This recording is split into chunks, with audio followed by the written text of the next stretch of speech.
The movie begins in a college classroom, where author Professor Thelonious Monk Ellison gives a lecture on the reading of a written work called The Accidental N.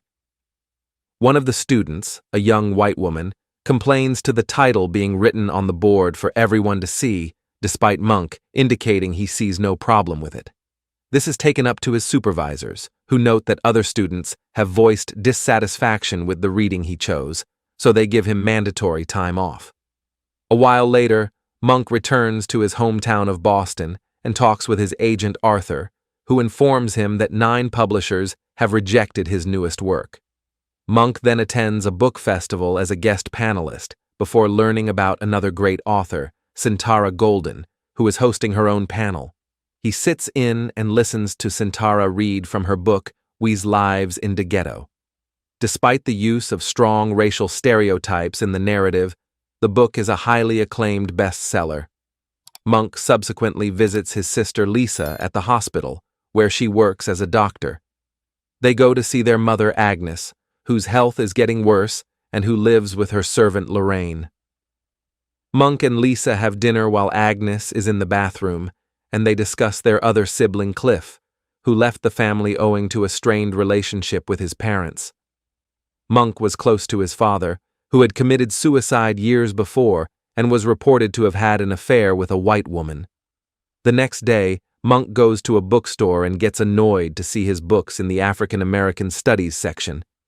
He starts to move them to a different section before Lisa stops him. They go out to lunch and are talking when she suddenly had a heart attack. Monk takes Lisa to the hospital, but she dies. Cliff comes to join his brother, mother, and Lorraine outside their father's beach house to spread Lisa's ashes after delivering a eulogy. A neighbor tries to trouble them about not having a permit, but Cliff chases him away. Monk and Cliff bond over wine. The latter is recently divorced because his wife discovered he was gay after catching him with another man, so he now turns to sex and drugs.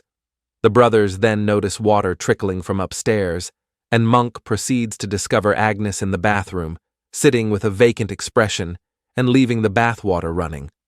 Monk subsequently meets Coraline, a neighbor near the beach house. After making an insensitive statement about Mr. Ellison's suicide while ignorant that Monk was his son, she invites Monk inside for some wine. Monk encounters a man living with Coraline, who turns out to be her soon-to-be ex-husband.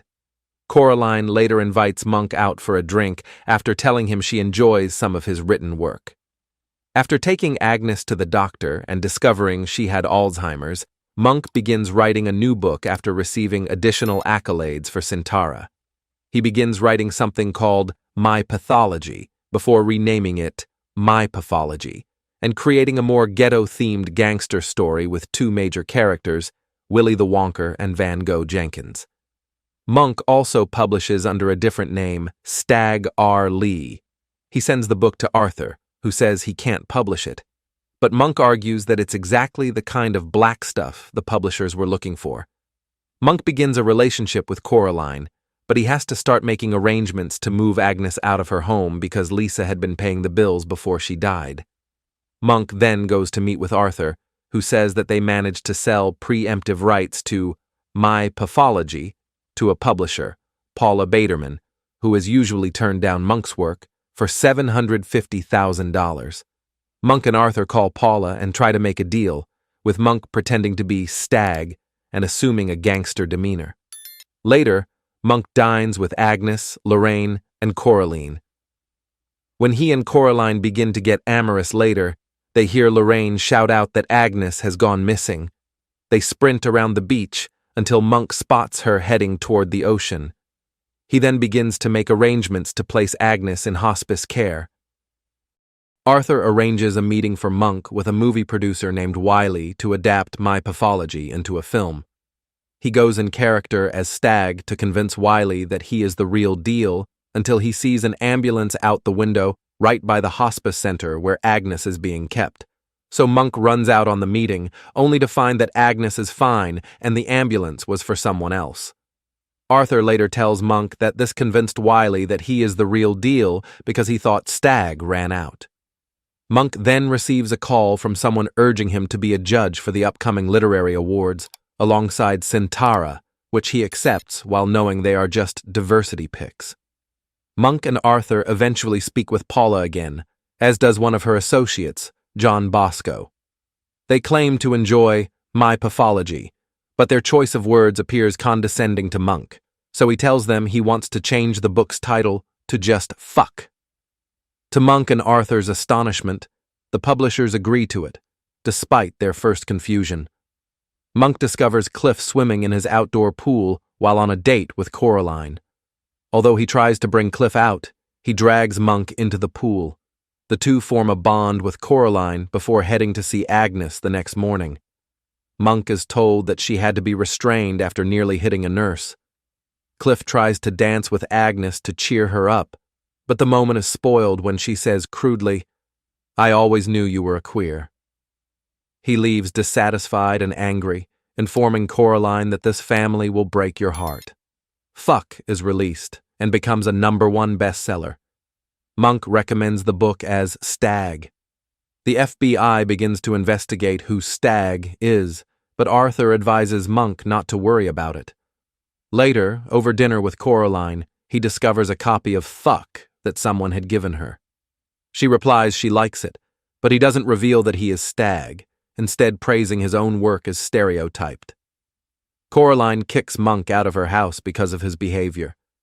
Monk helps Lorraine in moving her belongings out of Agnes's house as she prepares for her wedding to family friend Maynard. On the day of the wedding, Monk and Agnes return to her house to find Cliff there with 2 men, as he never returned home as previously thought. Lorraine still invites Cliff to her wedding, and Monk leads her down the aisle.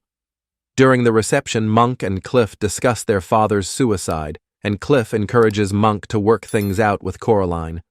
Monk later joins Satire and other authors chosen to serve as judges for the literary awards, where Fuck was submitted.